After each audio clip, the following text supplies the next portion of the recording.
চলতি এপ্রিলেই বঙ্গোপসাগরে একটি ঘূর্ণিঝড় সৃষ্টি হতে পারে। সেই সঙ্গে এই মাসে তীব্র কালবৈশাখী ঝড় সহ শিলাবৃষ্টির পাশাপাশি কয়েক দফা তাপপ্রবাহ বয়ে যেতে পারে। এতে দেশের সর্বোচ্চ তাপমাত্রা উঠতে পারে 41 ডিগ্রিতে। এপ্রিল মাসের দীর্ঘমেয়াদী আবহাওয়ার পূর্বাভাসে এমন আশঙ্কার কথা জানিয়েছে আবহাওয়া অফিস। তাপে পড়ছে দেশের 22 জেলা। এর মধ্যে মৌসুমের সর্বোচ্চ তাপমাত্রা রেকর্ড ছুঁয়েছে চুয়াডাঙ্গা। আরও বিস্তারের শঙ্কায় সাধারণ মানুষ। চৈত্রের খরতাপে ঢাকায়ও বেড়েছে গরম, আরও বাড়তে পারে তাপমাত্রা। তীব্র রোদ আর গরমে হাঁসফাঁস জনজীবন। ব্যস্ত নগরীতে যেন থেমে গেছে জীবন ও জীবিকার চাকা। গরম তো করবো, আমরা কাজ না করে তো কোনো উপায় না যায়।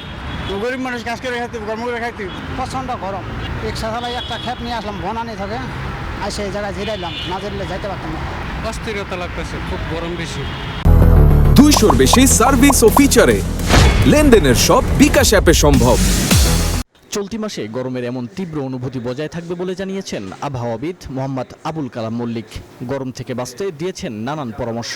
শুধু যে খুলনা এবং রাজশাহী বিভাগেই তাপপ্রবাহ হচ্ছে তা না, ঢাকা বিভাগেরও কিছু অঞ্চলে তাপপ্রবাহ হচ্ছে। পর্যাপ্ত পরিমাণ পানি পান করতে হবে, একদম সূর্যের আলোর মধ্যে না থাকার জন্য অনুরোধ থাকে, এবং ইনডোরে যদি থাকে বা ইন্ডাস্ট্রির মধ্যে যারা শ্রমজীবী আছে তারা যাতে ওয়েল ভেন্টিলেটেড রুমে বসে কাজ করে এবং সুতির জামা কাপড় পরে এবং ঢিলেঢালা জামা কাপড় পরে।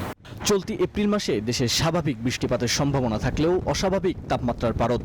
আবহাওয়া অধিদপ্তরের দীর্ঘমেয়াদী পূর্বাভাস অনুযায়ী এই মাসে দেশের উপর দিয়ে 1 থেকে 2টি তীব্র তাপপ্রবাহ বয়ে যাওয়ার সম্ভাবনা রয়েছে।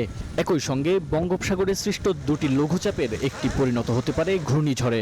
এপ্রিলে 1 থেকে 2টি লঘুচাপ তৈরি হতে পারে, তার মধ্যে একটি নিম্নচাপ অথবা ঘূর্ণিঝড়ে হওয়ার সম্ভাবনা থাকতে পারে। এটা আমরা যখন লঘুচাপ তৈরি হবে তার আগে আরো স্মার্টলি বলবো। আমরা একটা সম্যক ধারণা দিয়েছি জনগণকে। অসহ্য গরম বা কালবৈশাখী ঝড় সতর্কতায় বাঁচাতে পারে আপন প্রাণ। এই তীব্র গরমে সবচেয়ে বেশি ভোগান্তিতে পড়ছেন খেটে খাওয়া মানুষ। কাজের তাগিদে থামতে না পারলেও শরীর কিন্তু ঠিকই দিচ্ছে সতর্ক বার্তা। এর মাঝেই আবার ঘূর্ণিঝড়ের পূর্বাভাস। সব মিলিয়ে একটু অসতর্কতাই ডেকে আনতে পারে বড় বিপদ।